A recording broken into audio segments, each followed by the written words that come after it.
Buenos días. En la presente charla hablaremos de infecciones osteoarticulares, lesiones no tumorales o pseudotumorales de partes blandas y lesiones tumorales tanto benignas como malignas de las partes blandas. ¿Sí?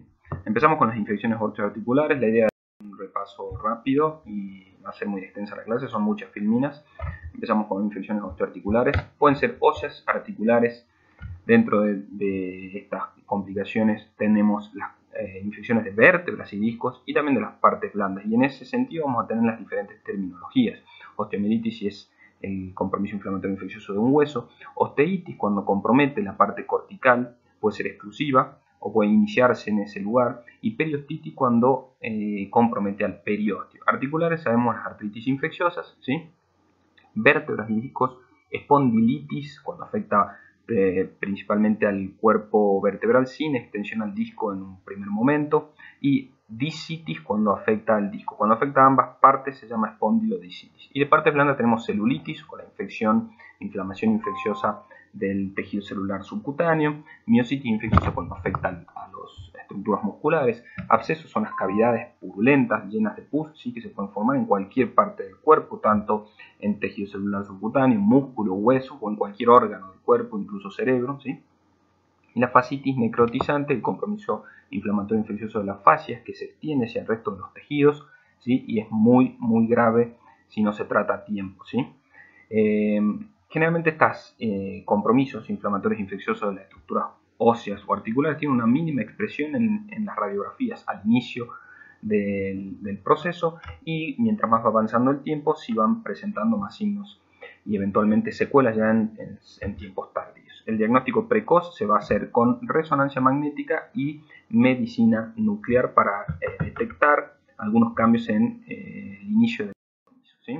Empezamos con la osteomielitis, que es la inflamación de la estructura ósea, de la médula ósea, ¿sí? Puede ser del periósteo, de la cortical, de la médula, ¿sí? De todo el conjunto, por un agente infeccioso, ¿sí? Infección inflamatoria, inflamación infecciosa del hueso, cuyas vías de diseminación puede ser hematógena a través de la sangre, proveniente de la piel, tracto respiratorio, gastrointestinal, genitourinario.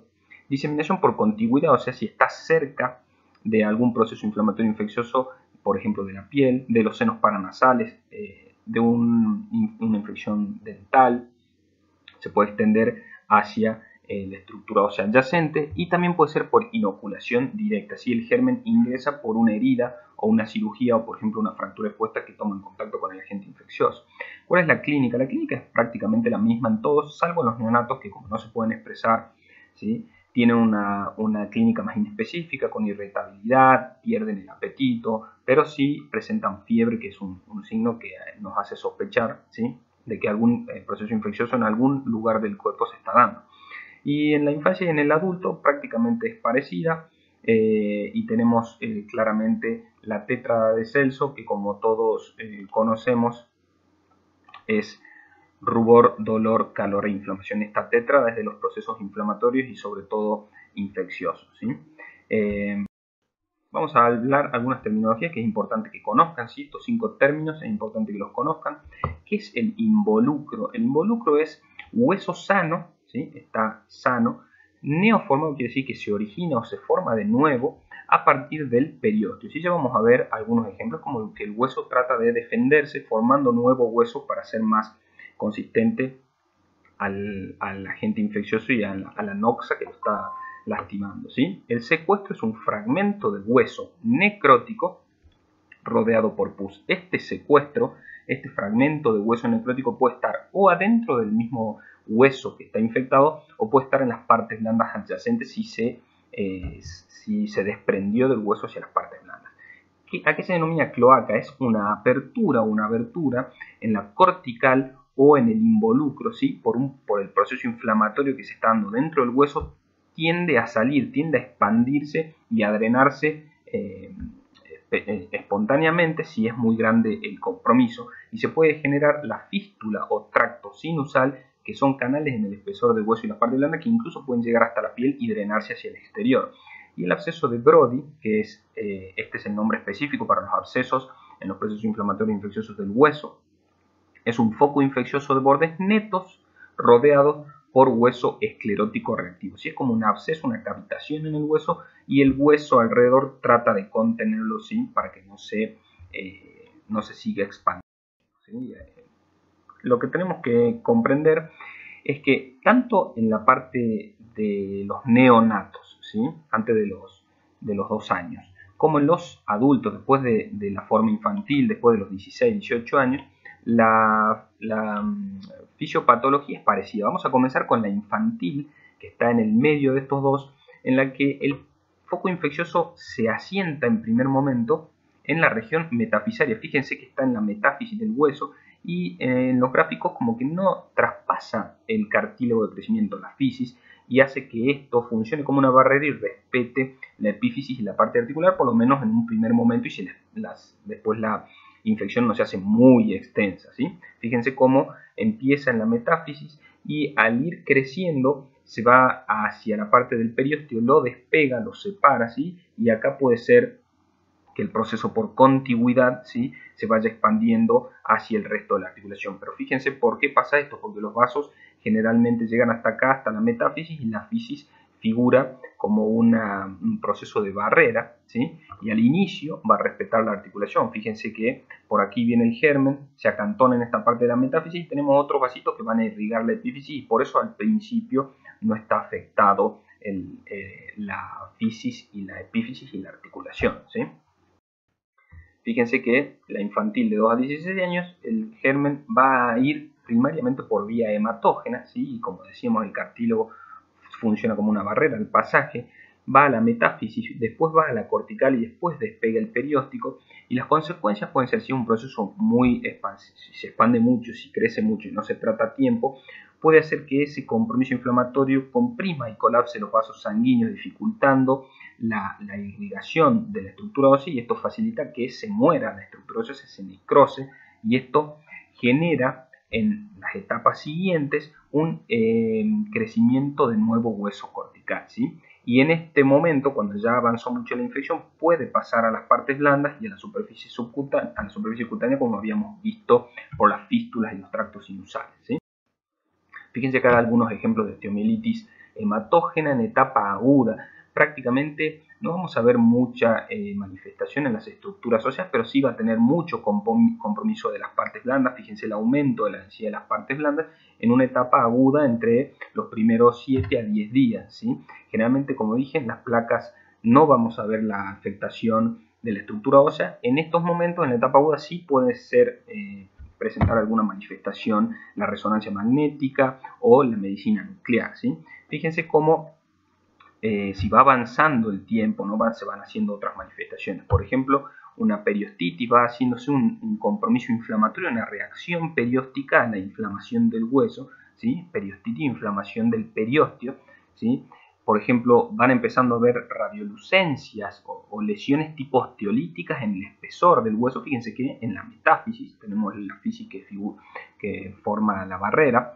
A esto a partir de los 7 a 14 días, ya pasando de una etapa aguda un poquito más a una subaguda. Fíjense esas pequeñas erosiones en las corticales, ¿sí? Las radiolucencias corticales también se pueden ver en una etapa un poco más temprana, ya avanzado hacia una etapa más subaguda, ¿sí? Fíjense ya en una etapa subaguda crónica cómo se ve esta cavitación en el hueso, ¿sí? Cómo tiene una reacción ósea esclerótica rodeándolo. Esto es un absceso de Brody. Este es el absceso, cavidad purulenta dentro del hueso, rodeado por hueso esclerótico. Y fíjense, acá tenemos dos ejemplos. El involucro, ¿sí? Que es el periósteo, este hueso neoformado a partir del periósteo, tipo un engrosamiento como para fortalecer la estructura ósea, ¿sí? Y este hueso periósteo está sano, no está comprometido. Y este es el secuestro, ¿sí? El secuestro es el pedazo de hueso necrótico que está dentro, contenido por una cavidad, contenido por pus, y puede estar dentro del hueso, como en este caso, o puede estar fuera en las partes blandas adyacentes al proceso infeccioso, ¿sí? Entonces tenemos absceso de Brody, involucro y secuestro, ¿sí? Esto ya es etapas más tardías crónicas de la osteomielitis, ¿sí? Fíjense cómo la anatomía patológica se va a ir correlacionando con la anatomía radiológica según la evolución de los días. En un primer momento, de 3 a 10 días, hay compromiso de partes blandas, ¿sí? Puede haber derrame articular, ¿sí? También por la proximidad a la articulación. Luego, el aumento del proceso, o sea, el proceso inflamatorio lleva a que haya más estructuras vasculares, más irrigación de la zona por la inflamación. Entonces se va a empezar a generar lisis o ruptura de las trabéculas de la parte ósea afectada. Entonces empieza a haber una osteoporosis, ¿sí? Una pérdida de la densidad ósea por lisis entre los 7 a 14 días. ¿Sí? Luego de esta etapa, en la infección y ruptura de las trabéculas, pasa a la infección cortical, donde se va a ver una alteración, esa pequeña radiolucencia que veíamos en la cortical, ¿sí? Ya entre los 14 y los 20 días, ¿sí? Se empieza a ver también el despegamiento perióstico con la reacción inflamatoria del periósteo, la periostitis. Después de los 14 días, la formación de hueso periósteo, lo que hemos visto, el involucro, ya se da alrededor de las 3 semanas, y ahí empezamos a ver más abscesos de Brody, la lesión lítica con la esclerosis circundante, la necrosis cortical con secuestro a aproximadamente los 30 días, y ese pedacito de hueso necrótico rodeado por pus que puede estar dentro o fuera del hueso, y puede haber ya las fistulizaciones, ¿sí? Los tractos sinusales, puede haber presencia de aire o gas por compromiso si se da por bacterias, por ejemplo, anaerobias, ¿sí? O hay lesión de piel e ingresan gérmenes de la piel. Bueno, en la fisiopatología de la forma neonatal va entre el primer y segundo mes, ¿sí? Pero esta forma se puede extender hasta los 2 años. Hay un inicio en lo que es región metafisaria, pero al haber pequeñas estructuras vasculares que traspasan en esta etapa de la vida hacia la epífisis, puede progresar a la epífisis y a la articulación, ¿sí? La manifestación radiológica es similar. Al principio no se detecta mucho en la parte ósea, pero sí hay mucho compromiso de las partes blandas, y fíjense cuando ya va avanzando el compromiso en la estructura ósea, se van produciendo áreas líticas y irregularidad en la estructura ósea. Fíjense acá otro foco con ruptura de la cortical, mucho compromiso de partes blandas. Fíjense acá lisis cortical, reacción perióstica, ¿sí? Involucros exuberantes, grandes, anchos. Fíjense que acá puede haber pequeños abscesos en la estructura ósea, ¿sí? Áreas de radiolucidez en metáfisis, como habíamos dicho, pero pueden afectar la epífisis y la articulación. Y el proceso, si compromete al cartílago de crecimiento, puede generar una detención en el crecimiento de la estructura, ¿sí?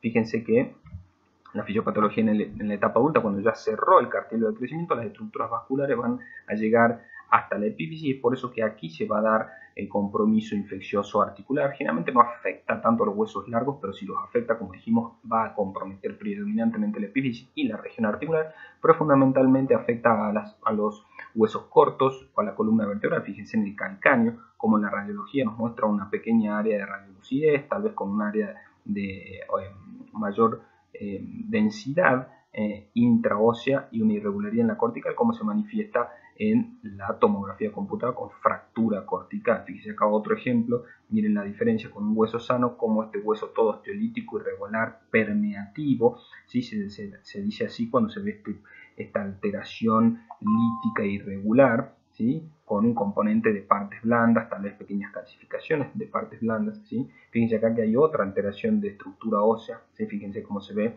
diferente esta falange de la sana, ¿sí? En la etapa ya adulta, la afectación de periostitis e involucro no tienen tanta manifestación o expresión, y los secuestros no suelen ser tan extensos, pero pueden provocarse fracturas patológicas por la debilidad de la estructura ósea. Hay una forma de osteomielitis crónica que es poco frecuente, pero fíjense la gran reacción de la estructura ósea al compromiso. Fíjense, esto parece un osteomosteoide que tiene esa área lúcida al centro en escarapela, como habíamos visto en las clases anteriores, con una reacción de la estructura ósea inflamatoria circundante. Este es mucho más extenso, ¿sí? Fíjense acá en la mandíbula cómo se ve como en catáfilas de cebolla, ¿sí? Fíjense que esto lo habíamos visto con algunos tumores de la estructura ósea, como el sarcoma de Ewing. Lo que tenemos que saber es que es una forma crónica, pero es muy infrecuente, ¿sí?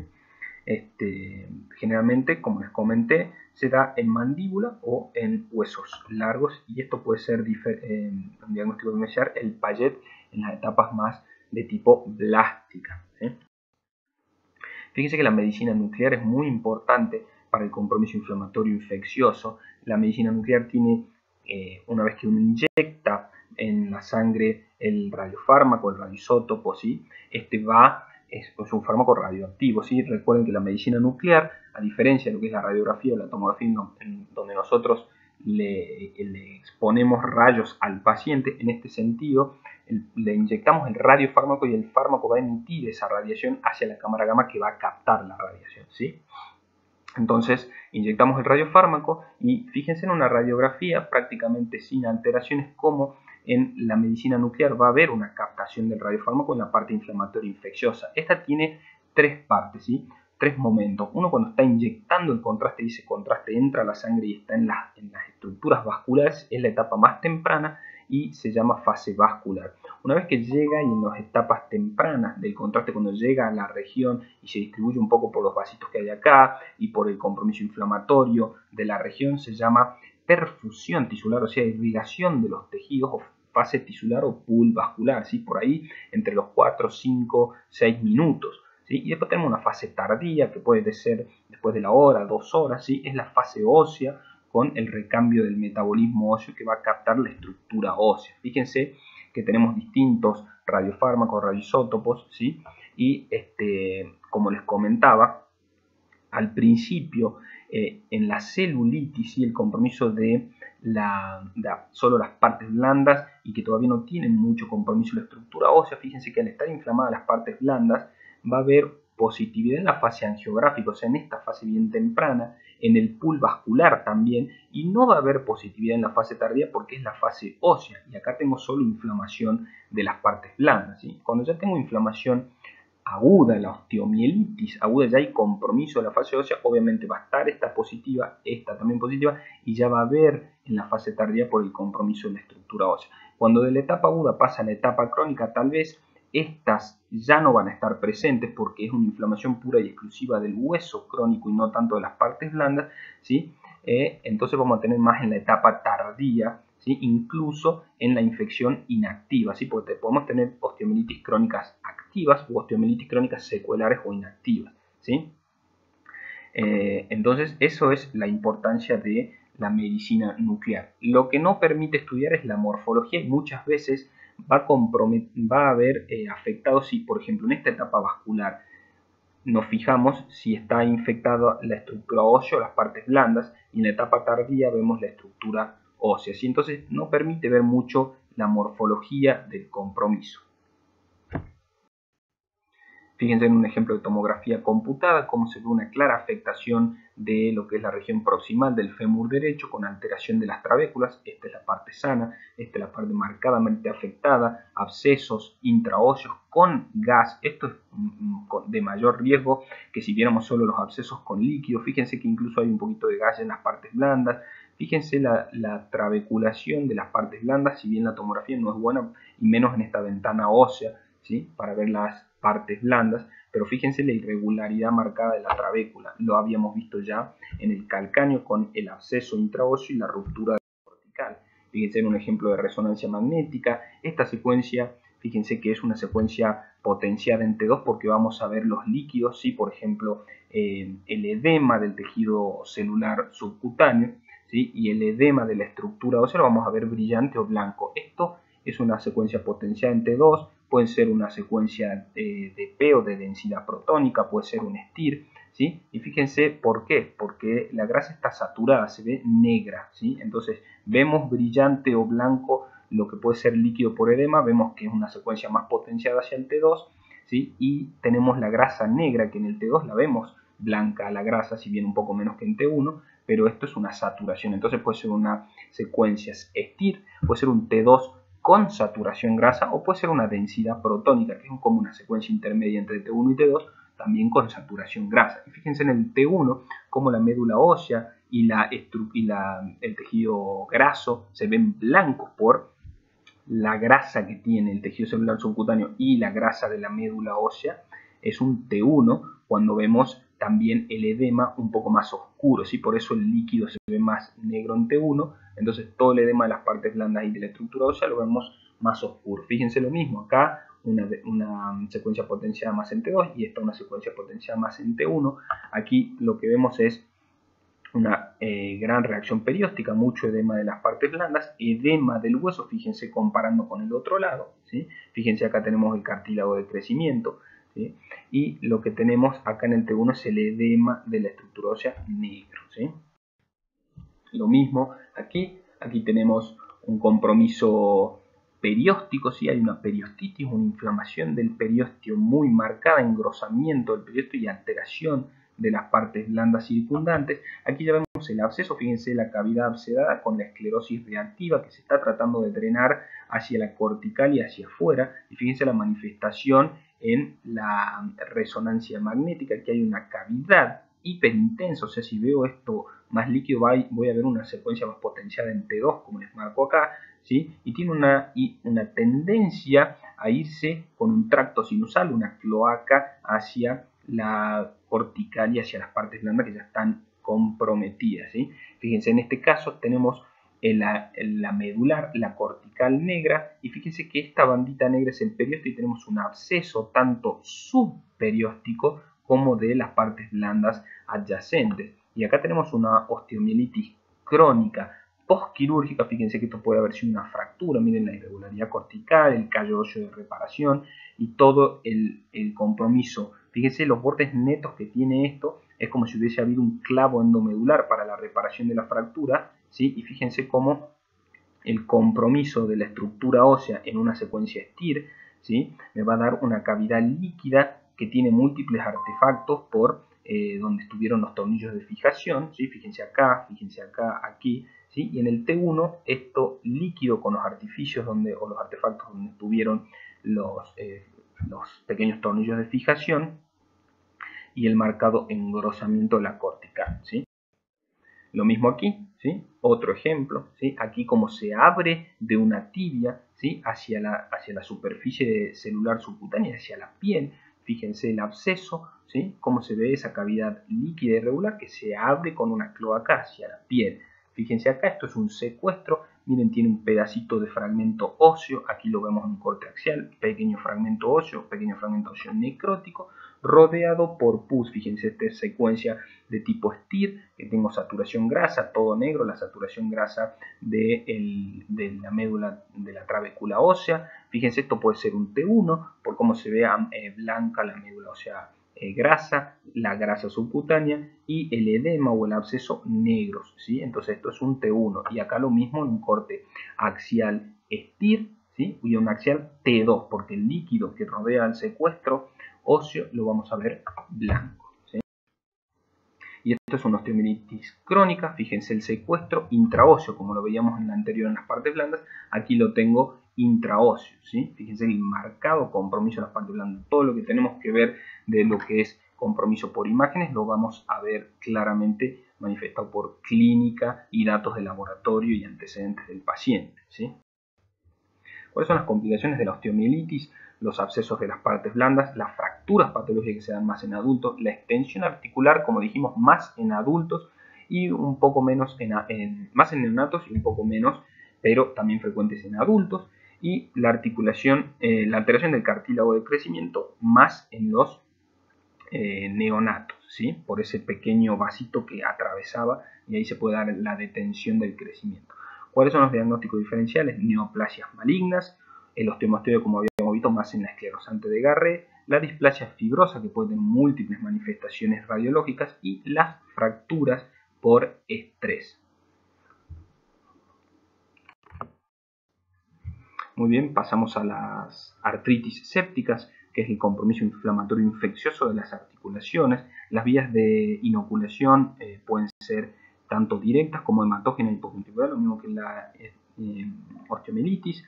La clínica generalmente es monoarticular, o sea, una sola articulación, y en el 75% de los casos es en el miembro inferior a nivel de caderas y rodillas. Afectan también las articulaciones sacroiliacas en los niños y los adictos endovenosos. La manifestación clínica es la tetra de Celso, como habíamos visto previamente, y elevan los reactantes de fase aguda, como la eritrosedimentación, la PCR, puede haber glóbulos blancos elevados y los hemocultivos positivos para los diferentes gérmenes. Aquí tenemos cómo va evolucionando el compromiso articular. Fíjense que en una primera etapa la articulación es normal, luego empieza a comprometerse la membrana sinovial que rodea la articulación, ¿sí? Porque el microorganismo se acantona en esta región. Luego el microorganismo va colonizando todo lo que es sinovial, líquido y superficie articular, cartílago y tal vez un poquito de la estructura ósea. Luego pasa a una ruptura del cartílago con reabsorción, osteolisis de la estructura ósea, y si esto es muy avanzado y se deja evolucionar en el tiempo, puede llegar a una fusión de la articulación por el compromiso reactivo que realiza el organismo tratando de solucionar el problema, ¿sí? La articulación quedaría anquilosada o fibrosada. Fíjense que, como habíamos dicho en la osteomielitis, al inicio del compromiso inflamatorio infeccioso de la articulación, la manifestación en la estructura ósea no se va a dar tanto en la radiología simple, ¿sí? Va a haber un aumento de las partes blandas, puede haber ya un poquito más avanzado en el tiempo el pinzamiento de la articulación del espacio articular, ¿sí? Puede empezar a haber erosiones en la estructura ósea. Fíjense en este ejemplo cómo hay una expansión de las partes blandas por distensión de la cápsula articular por el derrame, hay un poquito más de pinzamiento y fíjense que el margen acetabular acá se interrumpe porque hay una pequeña erosión en la estructura ósea comparando con una articulación normal. Si hay empieza a haber reabsorción ósea marginal por el compromiso sinovial articular y luego se va a empezar a dar también esclerosis, ¿sí? Una reacción esclerótica del hueso trabecular subarticular como tipo defensiva, ¿sí? Y tardío va a llevar a la fusión ósea, como habíamos dicho. Acá hay ejemplos similares del compromiso de las partes blandas con el derrame articular y la distensión capsular que desplaza las partes blandas adyacentes comparando con una cadera izquierda normal. Fíjense en una resonancia magnética, esto es ya una etapa un poco más avanzada. Esto es un T1 FAT-SAT, o sea, saturación grasa. Fíjense como la medular trabecular sana, en este caso se satura la grasa y cuando le pongo el contraste endovenoso tiene todo este realce patológico, hipercaptación quiere decir que toma contraste las partes blandas adyacentes, el edema en el hueso, esto es edema con captación también subarticular, un poco de derrame articular y la sinovial engrosada, ¿sí? Entonces en la resonancia vamos a ver derrame, cambios inflamatorios periarticulares, engrosamiento y refuerzo por contraste de la sinovial y periarticular y el edema de la médula ósea en huesos subcondrales. Recuerden que esto es una artritis séptica y no una osteomielitis de inicio que puede avanzar hacia el compromiso del hueso y generar la artritis séptica o una osteomielitis por contigüidad, por cercanía. Lo mismo, mismos ejemplos en estas resonancias de acá abajo, derrame articular, edema y compromiso de las partes blandas del hueso subcortical. Fíjense este edema en la estructura ósea del acetábulo, en una cadera de un niño, ¿sí? Lo mismo acá, una rodilla, como dijimos, las caderas y las rodillas son los lugares en los que más se afectan, ¿sí? Fíjense este marcado compromiso articular en una secuencia potenciada en T1 y en una secuencia ya potenciada más en un T1 con FAT-SAT y contraste endovenoso, ¿sí? Lo mismo acá, esto es una mano, fíjense cómo hay aumento y tumefacción de las partes blandas, ¿sí? No se ve en un inicio el compromiso de lo que sería la estructura ósea, pero fíjense en una resonancia magnética, en una secuencia T2, ¿sí? Fíjense porque tenemos la médula ósea blanca, el tejido celular subcutáneo blanco y el compromiso inflamatorio infeccioso o edematoso lo vamos a ver más blanco que negro, como se vería en un T1 por el edema líquido negro. Y acá en una secuencia más potenciada en T2, pero con saturación grasa, puede ser un STIR, un DP-FAT-SAT o un T2 FAT-SAT, como tenemos derrame articular, distensión de ligamento y cápsula, mucho edema en las partes blandas y edema en la estructura ósea cuando ya esto pasa a comprometer parte de la estructura ósea. Y pasamos ahora a la espondiloticitis, que es el compromiso inflamatorio infeccioso de los cuerpos vertebrales y los discos, ¿sí? Fíjense cómo primero va a comprometer a la estructura ósea, ¿sí? Porque por aquí ingresan pequeñas estructuras vasculares, ¿sí? El plexo basivertebral ingresa por la parte posterior y central de las vértebras para irrigar la estructura ósea y van los pequeños gérmenes a acantonarse en el espacio trabecular subcortical del cuerpo vertebral. Luego empieza a crecer esto y va a romper la plataforma vertebral, ¿sí? Y se va a extender hacia el disco, y luego cuando compromete el disco puede afectar al cuerpo vertebral suprayacente y extenderse hacia los espacios perivertebrales, tanto hacia el canal medular como hacia las partes anteriores. Puede romper el ligamento vertebral común anterior, hacer abscesos, ¿sí? De partes blandas, abscesos epidurales anteriores, ¿sí? Entonces comentamos que es la infección de discos y platillos vertebrales, y la infección musculoesquelética más frecuente en el adulto, ¿sí? Es como la osteomielitis tipo artritis séptica más frecuente en el adulto. Las mismas vías de infección y las localizaciones son más frecuentes en lumbar, luego en dorsal y por último en cervical, pero por lejos lo más frecuente. Muy bien, entonces como venimos hablando en los ejemplos anteriores, radiológicamente en el inicio no hay mucha manifestación, pero conforme vayan pasando los días se van a empezar a mostrar algunos signos incipientes, hasta bueno luego si el compromiso es muy avanzado, signos ya categóricos, ¿sí? Se empieza a ver un pinzamiento del disco intraarticular, que esto es un hallazgo que es bastante precoz, ¿sí? Luego comienzan las irregularidades en los platillos vertebrales y la extensión al cuerpo vertebral, sobre todo a la mitad que está adyacente al disco comprometido. Si por ejemplo en este caso, si este es el disco comprometido, esta mitad del cuerpo vertebral y esta mitad de este cuerpo vertebral son las más comprometidas de las vértebras adyacentes. Entonces, como dijimos, comienza en el cuerpo vertebral cercano al disco, luego se disemina el disco, compromete prácticamente todo el espacio discal, se pinza el espacio discal disminuyendo la altura, empiezan a notarse los focos destructivos de la estructura ósea de los cuerpos vertebrales, y si hay reparación y tratamiento adecuado, luego el hueso, el cuerpo vertebral genera una esclerosis reactiva, ¿sí? Las manifestaciones de las partes blandas, cuando uno ya tiene una noción y una experiencia, puede notar en radiología simple, en columna lumbosacra, por ejemplo, borramiento de los psoas, ¿sí? Ya vamos a ver en algún ejemplo de radiografía anteroposterior de columna, vamos a ver cómo se ven los psoas, ¿sí? Podemos ver en la columna dorsal masas paravertebrales y aumentos de las densidades que generalmente son por abscesos, y desplazamiento de la vía aérea en la columna cervical cuando hay un absceso retrofaríngeo, ¿sí? Por ejemplo, si esto fuera la columna cervical, se provoca un absceso en la parte anterior y desplaza, por aquí vendría la vía aérea, desplaza la vía aérea hacia anterior, ¿sí? Hay un hallazgo que habitualmente se ve en las infecciones, como veníamos viendo, que es el hallazgo de aire o gas. ¿Sí? Eso, por ejemplo, en una gangrena con bacterias anaerobias, ¿sí? Van a producir gas, y es un signo de gran compromiso y un problema grande. ¿Sí? Pero en la columna vertebral, cuando uno ve aire en los espacios discales o aire en los cuerpos vertebrales y cercano a los platillos o en las articulaciones interfacetarias, muchas veces este aire se produce por los mismos procesos degenerativos. Por lo tanto, que haya aire en la columna vertebral no necesariamente significa que hay un proceso infeccioso. Ahora, si tenemos un proceso infeccioso y hay aire, uno puede pensar eventualmente que ese aire ya estaba y era de un proceso degenerativo, o es un proceso más complicado con presencia de aire por la misma infección, ¿sí? Aquí hay más ejemplos. Por ejemplo, esto es una espondilolisitis avanzada. Fíjense acá cómo se ve este cuerpo vertebral, ¿sí? Y acá se ve un cuerpo vertebral apenas, ¿sí? Como comprometido en forma franca, con un colapso y un acuñamiento de la columna vertebral. Esto sería dorsal bajo, acentuando un poco la cifosis, ¿sí? Fíjense lo mismo en o sea, hay un pinzamiento del espacio discal. Y en este ejemplo lo mismo, ¿sí? Esta es la vista anteroposterior y esta es la vista lateral.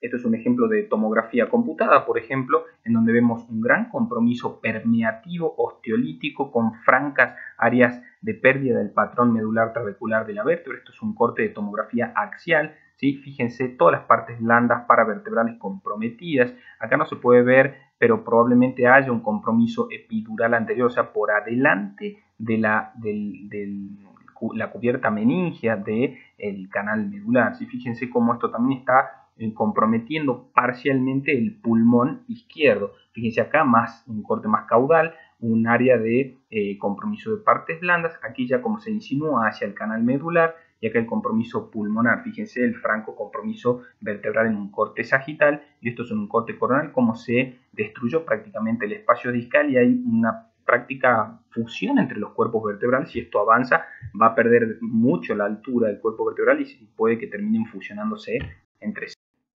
Aquí los ejemplos de resonancia magnética, que es el método ideal para estudiar la espondilodicitis y sobre todo con contraste endovenoso. Fíjense, por ejemplo, acá tenemos una secuencia potenciada en T2 con líquido cefalorraquídeo blanco. Este es potenciada en T1 porque vemos la grasa epidural tanto posterior como anterior, que es blanca, y el líquido cefalorraquídeo es negro. Entonces, grasa blanca y líquido negro potenciado en T1.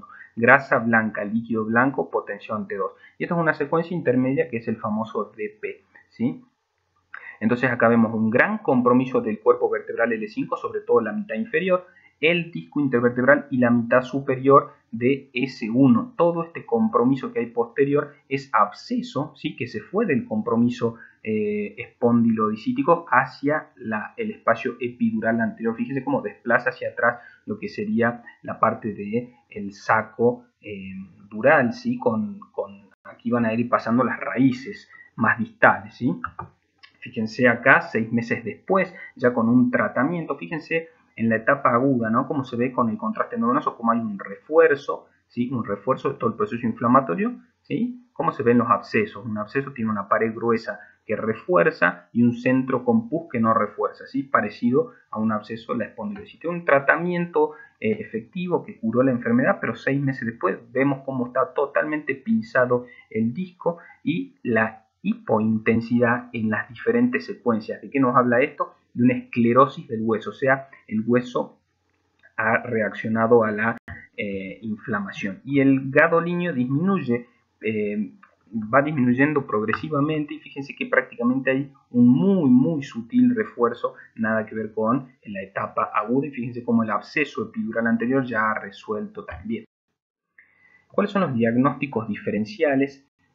Los principales son las enfermedades discales degenerativas, ¿sí? Pero cuando uno inyecta el contraste endovenoso no va a tener el refuerzo patológico que tiene el absceso, la complicación infecciosa, ¿sí? Y además uno obviamente va a ir adaptando el diagnóstico con la clínica y los laboratorios del paciente.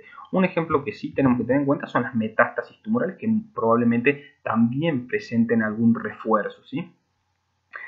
El compromiso por tuberculosis de la columna vertebral da espondilodicitis y son compromisos muy marcados, muy agresivos y extensos. Fíjense el gran compromiso que tiene esta columna vertebral con esta colección líquida que se va tanto hacia el espacio epidural anterior, compromete discos, cuerpos vertebrales y se va hacia el espacio anterior, prevertebral. Estos compromisos así muy extensos, absceso grande, otro absceso enorme, ¿sí? Cuando tenemos estos abscesos muy extensos, incluso pueden tener un compromiso en este cuerpo vertebral, diseminarse por acá posterior o por acá anterior y comprometer un cuerpo vertebral salteando a algún otro cuerpo vertebral que quede sin compromiso, ¿sí? Es muy frecuente en las tuberculosis a veces que se provoquen estas espondilodicitis, ¿sí? Lo importante son grandes abscesos, ¿sí? Grandes abscesos, hay que pensar en tuberculosis. Otro compromiso inflamatorio infeccioso, en este caso de los pies, por ejemplo, es el pie diabético, que los diabéticos tienen entre tantas complicaciones, las complicaciones vasculares. Entonces hay una trastorno en la irrigación y esto puede generar úlceras en la piel y que a partir de ahí puedan entrar gérmenes hacia las articulaciones del pie y se da el pie de Chopard, que es en la articulación de Chopard, ¿sí? un gran compromiso osteomielítico y con artritis infecciosa, ¿sí? del medio pie. Fíjense el extenso edema tanto de la estructura ósea con derrame articular, edema de las partes blandas y cómo se observa un franco compromiso de la estructura ósea en T1. Fíjense que en la RX, bueno, en esta no se puede ver prácticamente nada, pero fíjense acá áreas osteolíticas, pinzamientos articulares, irregularidades en las superficies articulares, algo de esclerosis, ¿sí? Entonces pensemos que por la vasculopatía y también por el compromiso de los nervios se puede generar este compromiso en los diabéticos, ¿sí? Vamos a pasar ahora por la miositis infecciosa o piomiositis, que es el compromiso inflamatorio infeccioso del músculo. Fíjense en este ejemplo de un corte axial de tomografía computada de las raíces o las partes superiores de ambos muslos, como tenemos un compromiso bien delimitado, hipodenso en tomografía computada, con un pequeño anillo periférico de refuerzos. Y estos son abscesos intramusculares. Fíjense cómo se ve en este corte axial de resonancia magnética en secuencias ponderadas en T2 con saturación grasa, cómo se ve este edema rodeando por ahí podríamos decir, tercio medio del húmero, ¿sí? Con edema en la estructura ósea, tal vez un pequeño absceso subperióstico, pero con este compromiso inflamatorio infeccioso que se extiende a la musculatura adyacente, ¿sí? Lo mismo en este caso, un compromiso que uno podría pensar que es primario muscular y se extiende al hueso, o tal vez óseo con extensión al músculo, ¿sí? Puede ser inverso. Aquí tenemos la parte de la clase en la que vamos a hablar de lesiones no tumorales de los tejidos blandos o pseudotumorales, ¿sí?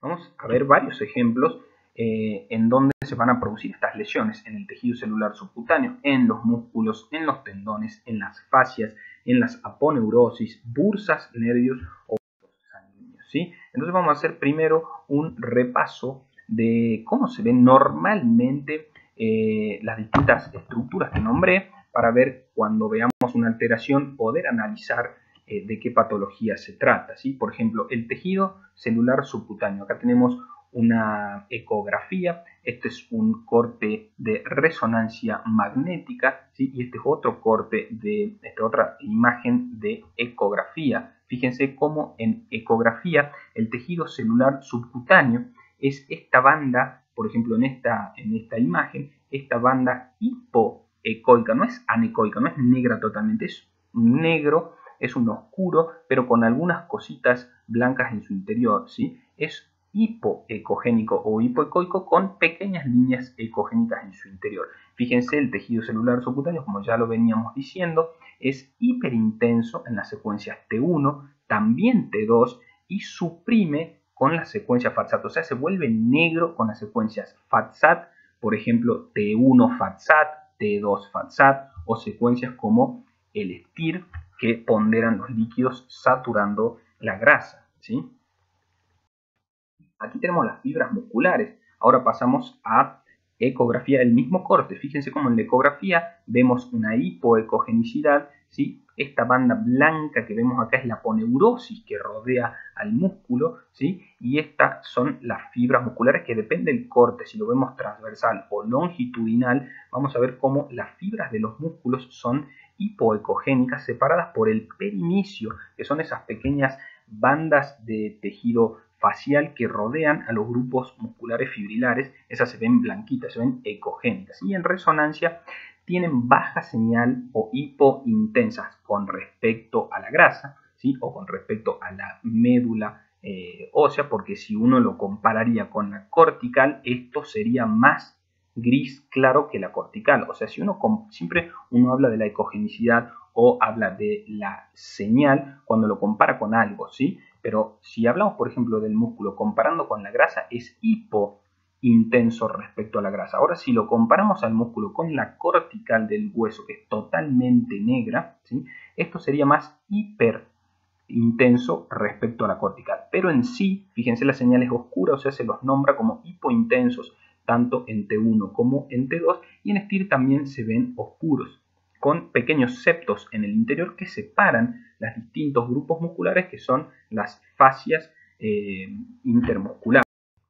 Vamos a ver las fascias, que es lo que nombrábamos recién. Fíjense cómo en ecografía son líneas o bandas hiperecogénicas que van a separar los grupos musculares, como que contienen a los grupos musculares, ¿sí? Fíjense en resonancia lo que nombrábamos recién, que son líneas más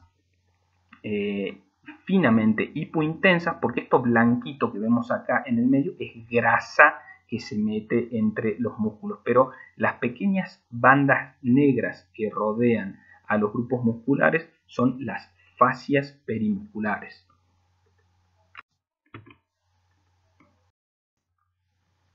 Fíjense cómo vemos los tendones, tanto en ecografía como en resonancia magnética. En ecografía, fíjense, este es el tejido celular subcutáneo, y estas esta imagen que vemos acá, fibras que corren en este corte longitudinal ligeramente más ecogénicas, ¿sí? Rodeadas por algunas pequeñas bandas hipoecogénicas. Fíjense en un corte transversal cómo se ve esa hiperecogenicidad con pequeños puntos hipoecogénicos en su interior, ¿sí? Entonces tenemos las bandas de los tendones más hiperecogénicos, las fibras tendinosas, ¿sí? Que cuando uno ve la patología, fíjense acá otro tejido celular subcutáneo, este es el tendón y esta es la estructura ósea, fíjense la cortical de la estructura ósea con la medular ósea, ¿sí? Fíjense que las fibras son más ecogénicas y las fibras tendinosas. Cuando uno ve una alteración en el tendón, va a ver que esto se engruesa o localmente o más extenso y tiende a tener más hipoecogenicidad porque gana inflamación y gana líquido, ¿sí? Entonces,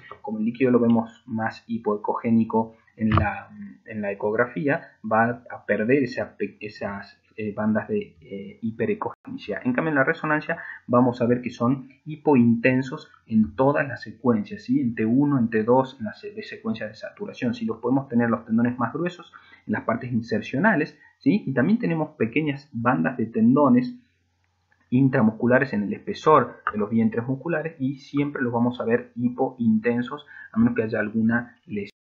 ¿Cómo se ven los nervios? Los nervios se ven también parecidos a los tendones, pero tenemos las fibras hiperecogénicas son los fascículos, las fibras, perdón, hipoecogénicas son los fascículos nerviosos y las bandas más ecogénicas son el perineuro que va rodeando esos fascículos nerviosos. Son un poquito más gruesos que los tendones, dependiendo qué tendón estemos hablando, ¿sí? Pero por ejemplo, esto es el nervio mediano a nivel del codo, ¿sí? Fíjense en un corte transversal cómo se ve la estructura nerviosa.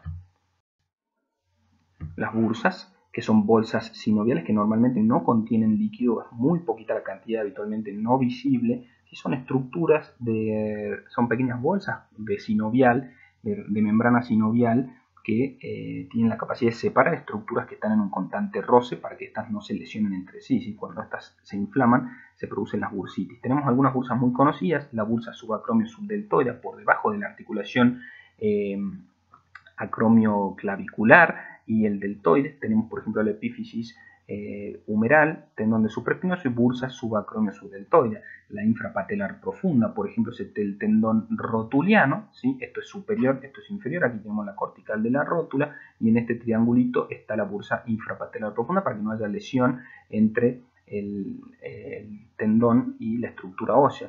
Tenemos también la bursa retrocalcánea, esta es la cortical del calcáneo, tejido celular subcutáneo, tendón de Aquiles, tejido adiposo, ¿sí? Como lo vemos acá, este tejido adiposo es el tejido adiposo de Kjaer y esta pequeña triangulito es la bursa retrocalcánea, como la vemos también en resonancia, con un pequeño contenido líquido. Muy bien, vamos a ver algunas colecciones líquidas, ¿sí? Que muchas veces pueden simular tumores, ¿sí? O son lesiones, por ejemplo, pseudotumorales, dependiendo el tamaño y la ubicación en donde se encuentren, ¿sí? Y muchas veces la imagen puede simular patología maligna o, dependiendo de cómo se vea, alguna otra patología tal vez benigna, pero de aspecto tumoral.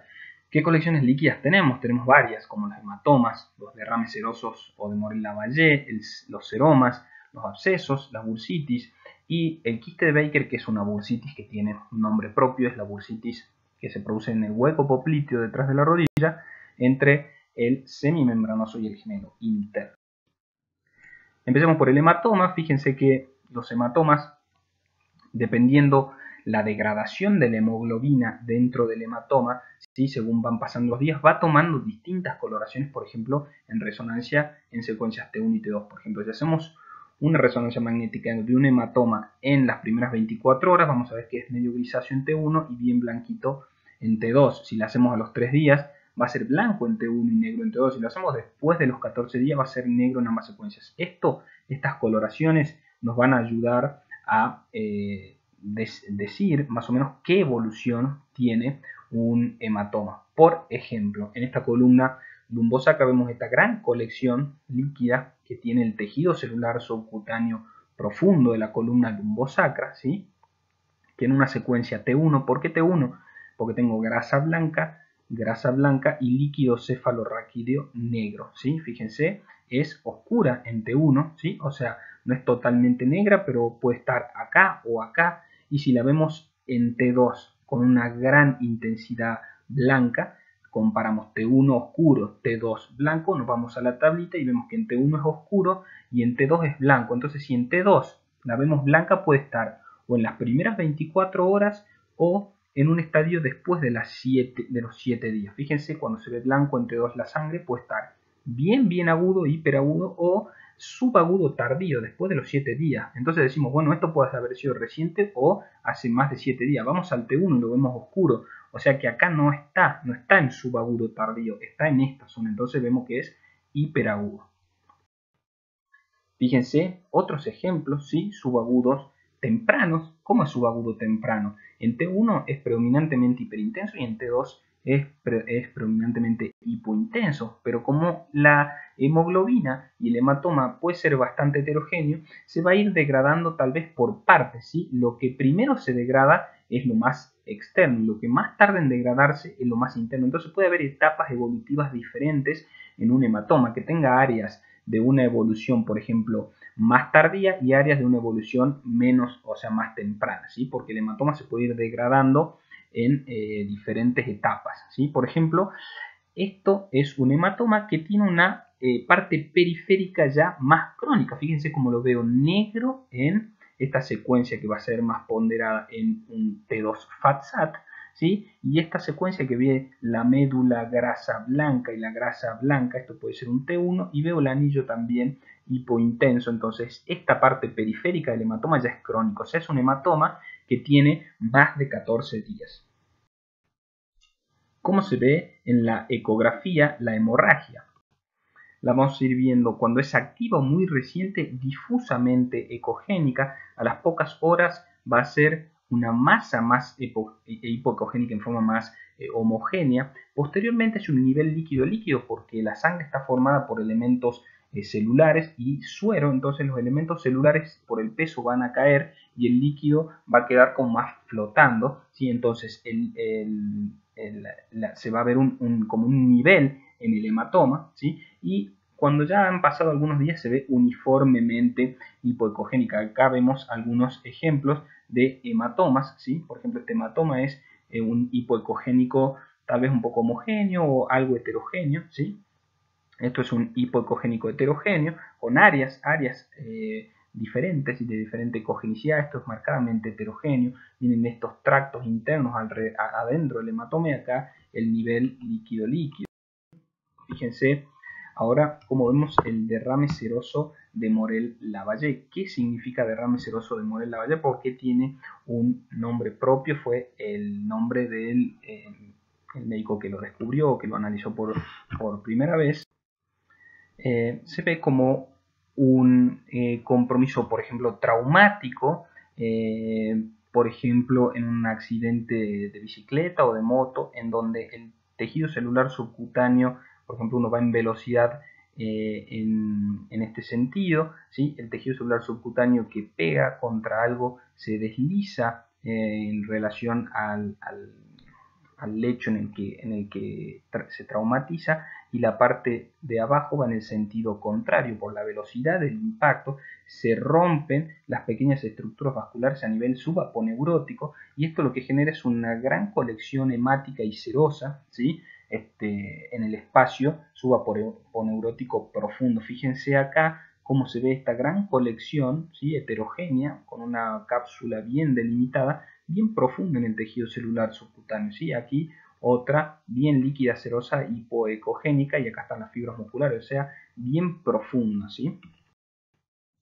Acá tenemos un seroma. ¿Qué es un seroma? Un seroma es una colección líquida que se forma en los tejidos tanto superficiales como muchas veces profundos, pero lo más frecuente de encontrar es en los tejidos superficiales y habitualmente se dan en los procesos postquirúrgicos. Por ejemplo, en esta columna lumbosacra, en donde fue tratado probablemente por una hernia de disco, cómo se ha hecho una colección líquida. Fíjense su secuencia T2 por el líquido cefalorraquídeo y el líquido blanco, ¿sí? Seroma es una colección serosa estéril, no está infectada, ¿sí? Porque si esto estuviera infectado ya sería un absceso, es otra categoría. Un seroma es una colección líquida, ¿sí? No infectada. Fíjense en la ecografía cómo se ve de paredes bien definidas y súper anecogénico, bien negrito.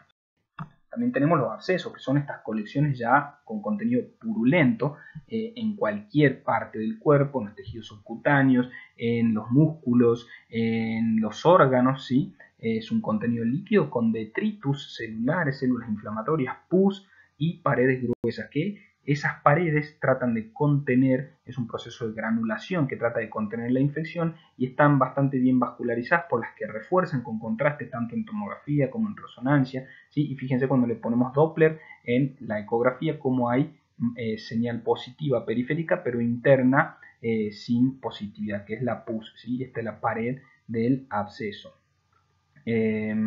Lo que sí puede tener es contenido gaseoso y las burbujas aéreas van a generar sombra acústica posterior. Fíjense cómo el aire se ve un poquito más ecogénico, ¿sí? Con sombra acústica posterior, ¿sí? Esto no es una piedrita, porque eso no es una piedrita, por ejemplo, porque la piedrita que tiene calcio generalmente es hiperecogénica en la parte superior y esa misma hiperecogenicidad hace la sombra y se ve como una semiluna, por ejemplo, cuando vemos piedritas en la vesícula, ¿sí? Ya vamos a ver en otras etapas del curso. Fíjense cómo vemos los abscesos en resonancia magnética y en tomografía. Fíjense en resonancia magnética, secuencia ponderada en T1, vemos la colección líquida hipointensa bien delimitada, ¿sí? Fíjense en esta secuencia T1, porque vemos negro el líquido con saturación grasa, o sea, es un T1 FAT-SAT, ¿sí? Le inyectamos contraste endovenoso y vemos como hay un refuerzo de la pared, ¿sí? Y el refuerzo muscular por la hiperemia reactiva inflamatoria, como refuerza toda esta zona muscular en comparación con la zona sana. Fíjense, esto es un corte coronal que secuencia T2, vejiga con líquido blanco, el absceso líquido blanco purulento con paredes bien definidas y edema muscular comparando con el músculo habitualmente más negro. Fíjense cómo se ve el músculo blanco por el edema, ¿sí?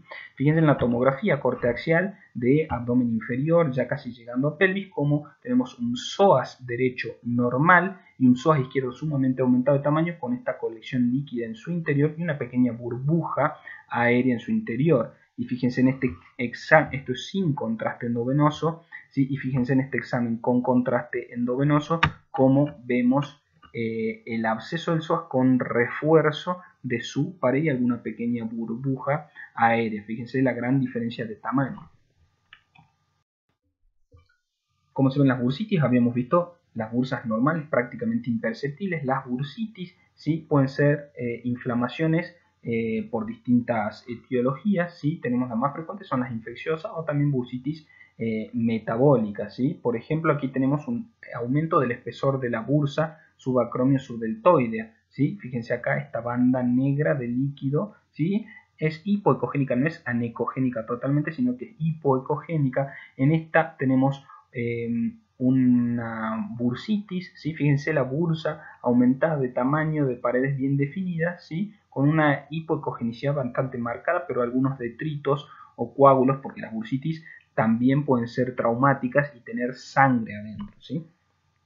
Fíjense acá también, pueden tener calcificaciones en su interior, ¿sí? Pueden tener imágenes que denoten las distintas etiologías, ¿sí? Por ejemplo, calcificaciones internas, ¿sí? Que van a dar sombra acústica posterior, por ejemplo, en enfermedades por depósito.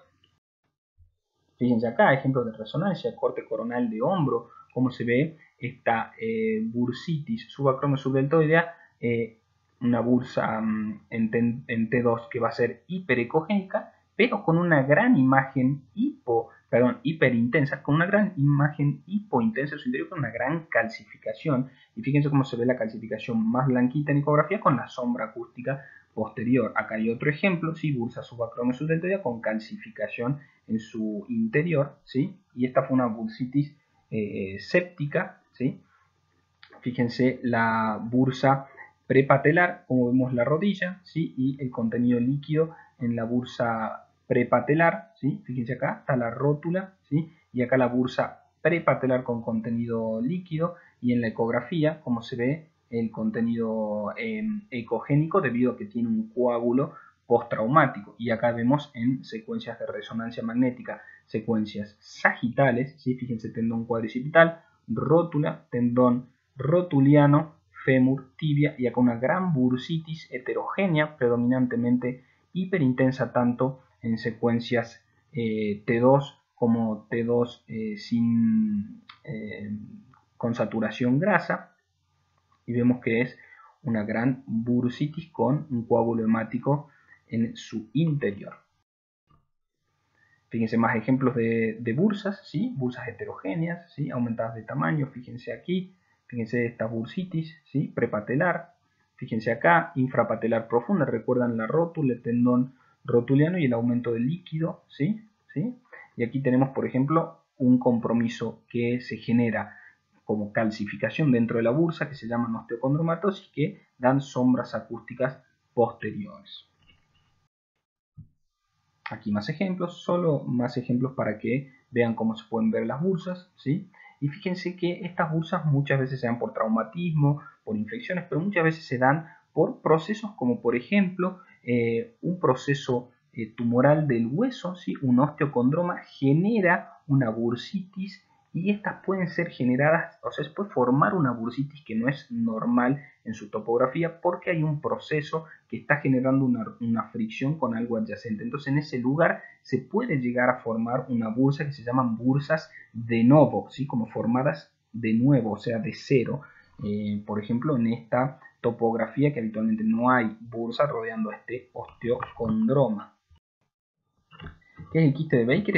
Es una bursitis, es la inflamación de una bursa en el hueco popliteo entre los tendones de los músculos semimembranoso y gemelo interno. Acá vemos ejemplos, ¿sí? De diferentes tamaños, ¿sí? Cómo están en la parte posterior de la rodilla, ¿sí? Fíjense aquí, ¿sí? Colección líquida, y aquí se ha roto y se ha diseminado todo el líquido aquí periféricamente y hacia el lateral interno de la rodilla, ¿sí? Muy bien, pasemos a las lesiones musculares. Lo vamos a hacer un poco más rápido para que no se haga muy larga la clase. Lesiones musculares de distintos tipos. Las podemos clasificar en mecanismos indirectos, ¿sí? Como el dolor muscular de comienzo retardado o los desgarros por elongación, grado 1, grado 2 o grado 3. Y tenemos los mecanismos directos como la contusión y la laceración. El dolor muscular de comienzo retardado es aquel que genera un compromiso inflamatorio, dolor e hinchazón de la estructura muscular luego de retomar actividad física después de un tiempo de inactividad prolongada. Si hay hay pequeñas rupturas musculares reversibles, ¿sí? Lesiones celulares musculares que son reversibles, y la clínica empieza 1 y eventualmente 2 o 3 días después de iniciado el cuadro clínico y resuelve habitualmente a la semana, ¿sí? Con disminución temporal de la fuerza del músculo en cuestión. En resonancia aquí vamos a ver un aumento de la señal en T2 y STIR. ¿Por qué? Porque hay edema y hay líquido. El líquido lo vemos blanco en estas secuencias, ¿sí? Y es similar a cómo vemos una lesión de desgarro grado 1. Fíjense acá como vemos edema en la estructura muscular, ¿sí? Y los tendones, las fascias también están un poco rodeadas por edema, pero no hay ruptura fibrilar grande y masiva, ¿sí? En la ecografía, la ecografía puede ser normal, pero puede haber un aumento del volumen del músculo por el edema, ¿sí? Y áreas geográficas hiperecogénicas similares a las lesiones de grado 1.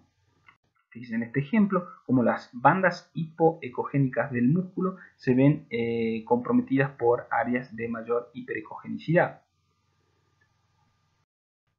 Las lesiones por elongación, vamos a ver los diferentes desgarros, es por una fuerza excesiva en el estiramiento del músculo durante una contracción forzada. Pueden ser en la unión miotendinosa u osteotendinosa. Generalmente en niños pueden provocar avulsiones de las apófisis donde se insertan estos tendones, ¿sí? En los adultos jóvenes más en la unión miotendinosa y en los adultos mayores en tendones debilitados, ¿sí? Vamos a ver algunos ejemplos de desgarro grado 1, ¿sí? Que se produce una distensión muscular, el músculo es elongado hasta su máximo y hay pequeñas lesiones microscópicas, menos del 5% se rompen o desgarran, y hay un dolor intenso sin pérdida significativa de la fuerza muscular con rápida recuperación. En ecografía, igual que el dolor muscular de comienzo retardado puede ser normal, pero puede haber áreas de aumento de la ecogenicidad en el espesor de las fibras musculares, ¿sí? Fíjense en la resonancia magnética cómo se ve un aumento de la señal en las secuencias T1 o una disminución de señal en las secuencias T2 con este aspecto plumoso, ¿sí? Del vientre muscular. Puede haber líquido en las fascias, ¿sí? Entre las fascias. Acá también tenemos más ejemplos de ecografía, ¿sí? Las lesiones grado 2 hay una ruptura parcial, se rompe, se desgarra parte del músculo, pero no en forma total, sino parcial. El músculo elongado más allá de su límite, dolor, inflamación y pérdida de la función muscular al menos parcial. Puede sentirse una ruptura, un chasquido, por la lesión misma del músculo, y puede haber un hematoma si la lesión es superficial. Por ejemplo, en este caso hay edema miofibrilar y acá hay fíjense cómo las fibras vienen las fibras musculares y acá hay una pérdida de la continuidad con esta área más hipoecogénica, ¿sí? En la unión miotendinosa, ¿sí? Con un pequeño hematoma porque se han roto parcialmente estas fibras. Lo mismo en el corte transversal. Fíjense acá más ejemplos de ruptura fibrilar en la unión miotendinosa y fíjense en resonancia magnética como parte de esas fibras se han roto y hay un hematoma, ¿sí? Hiperintenso en T2, o sea que puede ser hiperagudo o en etapa subaguda tardía según el tiempo de la hemoglobina, pero lo más probable es que se haya hecho el estudio en un desgarro reciente con un hematoma y ruptura fibrilar líquido en la fascia que se va hasta el tejido celular subcutáneo, ¿sí? En una pierna, tibia y peroné, ¿sí? Fíjense la lesión grado 3, acá hay una ruptura, se corta totalmente el vientre muscular. Fíjense acá hay tendón, un cabo proximal muscular y acá tenemos el cabo distal del músculo, ruptura total completa, ¿sí? Pérdida, sección con un gap, se les dice, de separación, un gran hematoma heterogéneo, mucho edema, ¿sí? Ruptura total, grado 3. Fíjense lo mismo acá como se retrajo el músculo y probablemente parte del tendón con un hematoma interpuesto, ¿sí? Lo mismo acá, esto es este corte más grande y este es más focalizado.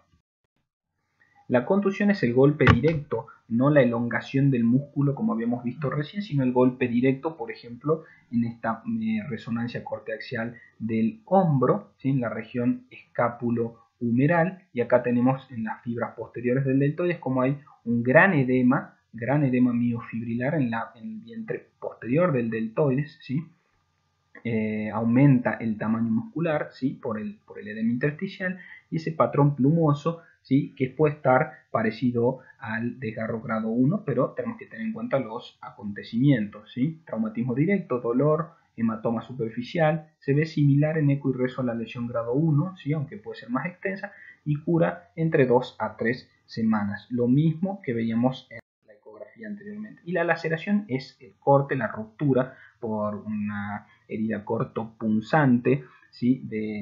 Con materiales cortantes o punzantes de la estructura muscular, ¿sí? Que va a simular un desgarro grado 2 o grado 3 dependiendo la profundidad y las fibras que abarque del músculo, ¿sí? Acá tenemos ejemplos, ¿sí? Rupturas fibrilares con hematomas en su interior. Las lesiones de la fascia, ¿sí? Las lesiones de la fascia se da habitualmente, la más frecuente, en la fascia plantar, ¿sí? Fíjense cómo tenemos el tejido fibroso, la fascia que se extiende desde el talón, ¿sí? Desde la base del calcáneo, ¿sí? Una banda fibrosa y que se va a distribuir hacia el antepié, insertándose distalmente en la punta de los dedos. Y esta es una fascia plantar normal. Fíjense cómo se ve bien negrita, hipointensa en todas las secuencias en T1. ¿Sí? El compromiso puede ser inflamatorio, traumático, puede ser tumoral, puede ser inflamatorio tipo granulomatoso, ¿sí? Tumoral es muy poco frecuente.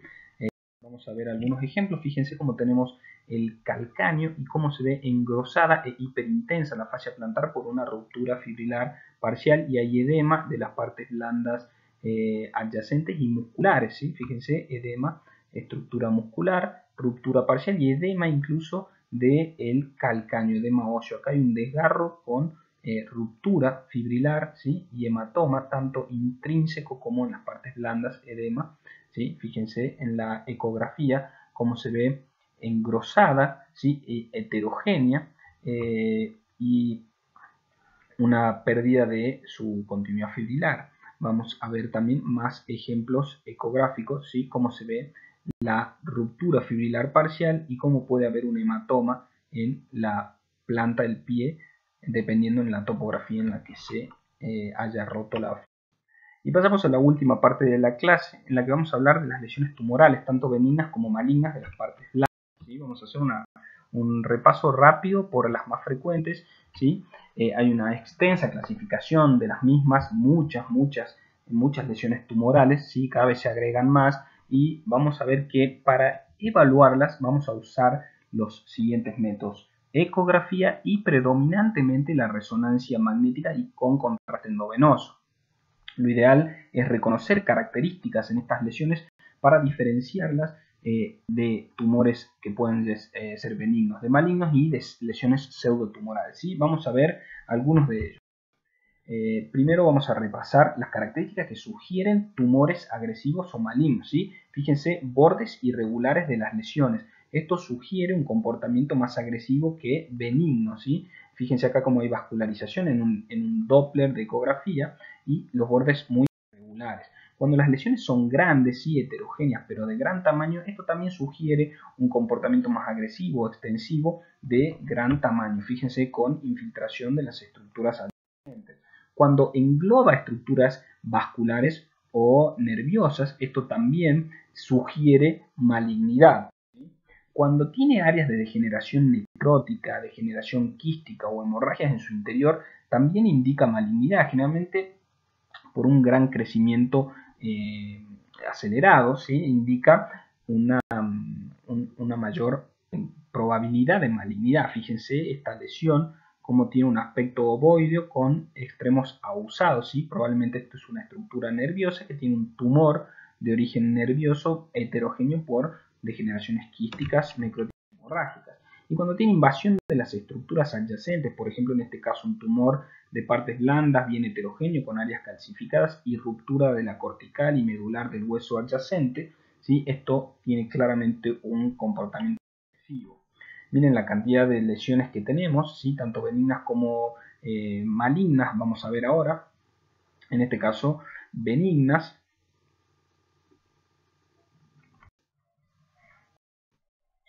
Por ejemplo, los lipomas. Los lipomas son tumores benignos de componente adiposo. Pueden ser subcutáneos, intermusculares o intramusculares y también se pueden dar, por ejemplo, en el interior de la grasa abdominal, ¿sí? O en el interior del tórax, en la grasa que separa la pleura de la pared torácica o en los paquetes pleuropericárdicos que contienen grasa, pero en este caso estamos hablando de osteoarticular, así que vamos a ver la disposición subcutánea, intramuscular o intermuscular. Fíjense esta imagen focal elongada hipoecogénica con pequeños septos hiperecogénicos en su interior, un lipoma subcutáneo, ¿sí? Fíjense cómo pueden tener una mayor ecogenicidad, ¿sí? Y una escasa vascularización en Doppler, ya vamos a ver ejemplos, o pueden ser ligeramente más ecogénicos al tejido celular que rodea. Esto es un ejemplo de resonancia y de tomografía. Fíjense en resonancia, una gran lesión ovoidea de características similares a la grasa normal circundante, ¿sí? Se va a comportar de idénticas características a la grasa en todas las secuencias. Cuando uno satura la grasa, se va a saturar tanto la grasa normal como la del tumor. Fíjense en tomografía que la grasa se ve hipodensa, ¿sí? Con esos pequeños puntilladitos más densos en su interior. Lo mismo con esta lesión entre los músculos de la región axilar izquierda, fíjense cómo se ve bien definida, ¿sí? Esta masa de componente graso. Y en esta tomografía se ve un ejemplo de lipoma intramuscular, ¿sí? Fíjense un ganglión. ¿Qué es un ganglión? Es un tumor quístico benigno formado a expensas de las sinoviales tendinosas o articulares. Lo vamos a hallar habitualmente cercano a las interlíneas articulares. Fíjense en ecografía cómo tienen una anecogenicidad, ¿sí? Algunos tabiques en su interior, y fíjense cómo acá pasa una estructura vascular y esto está rodeándola así, no la infiltra, no la invade, sino que está rodeando la estructura, no hay estenosis, de la estructura vascular, hay un buen flujo conservado, y estas imágenes anecogénicas. Fíjense acá, también en resonancia magnética en el tobillo, una colección líquida en el espesor articular, ¿sí? Bien definida, de señal líquida, hiper en T2, hipo en T1. Fíjense, tumores neurales, ¿sí? Tumores en los nervios, cómo viene un trayecto nervioso y se expande el nervio en una lesión tumoral, ¿sí? Fíjense el conito que tiene acá, y acá tiene la lesión tumoral, lo mismo aquí, ¿sí? Y cuando le ponemos Doppler, una vascularización del nervio y del tumor, ¿sí? Fíjense que puede tener áreas heterogéneas en su interior.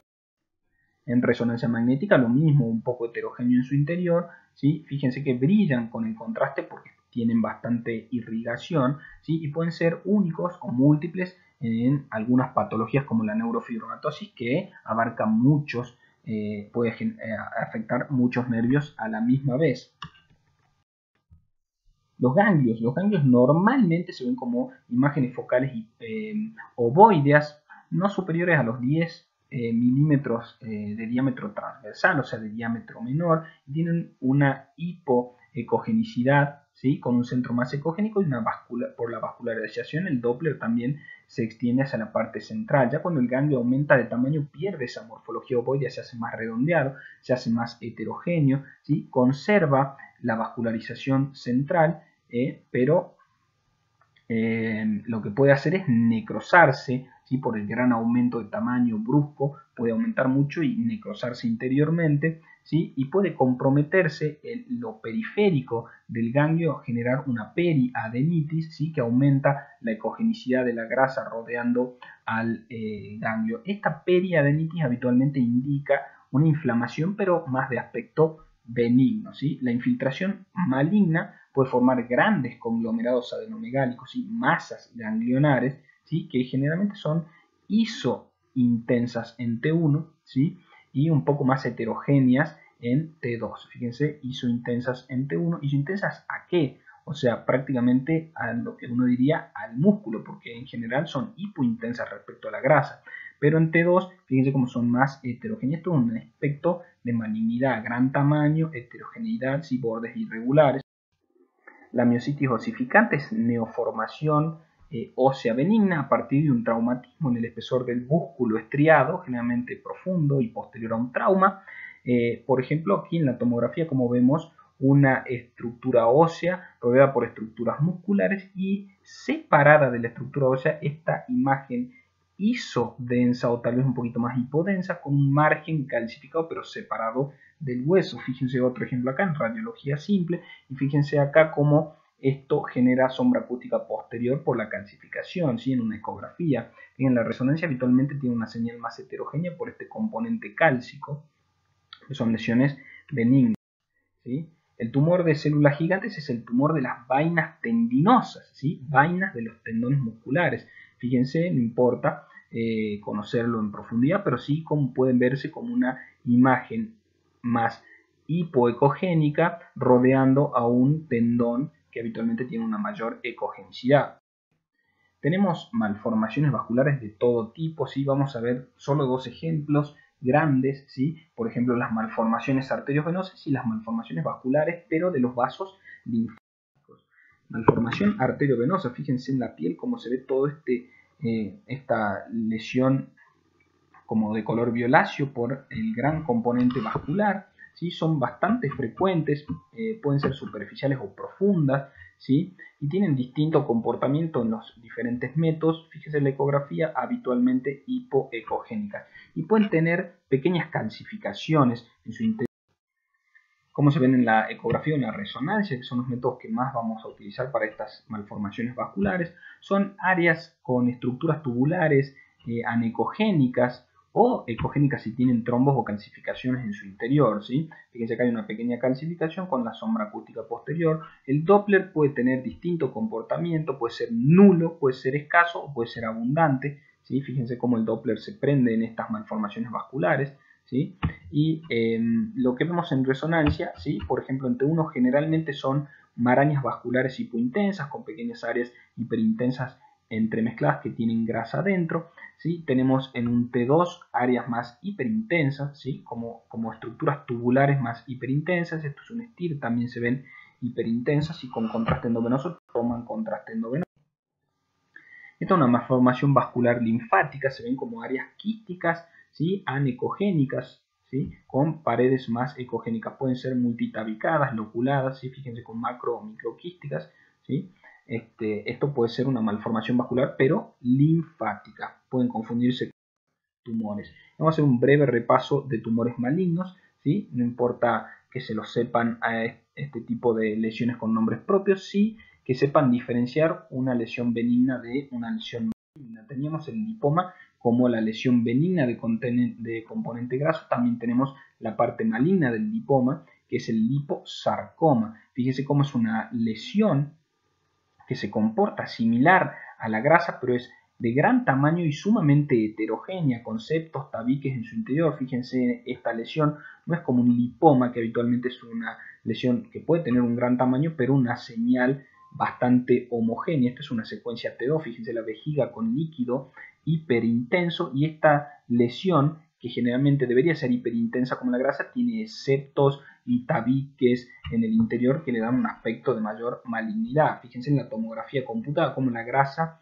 se ve negra, más oscura, ¿sí? Y fíjense, esto es un componente graso oscuro similar a este, pero tiene un área heterogénea en su interior que le da otra característica. Esto no es un lipoma, que lo deberíamos ver como esta densidad. Si ya tiene esto interno, pensamos que tiene un componente al menos sospechoso, ¿sí? Hay distintos tipos de liposarcomas, ¿sí? No hace falta saberlos de memoria, pero la señal es diferente a la de un lipoma, ¿sí?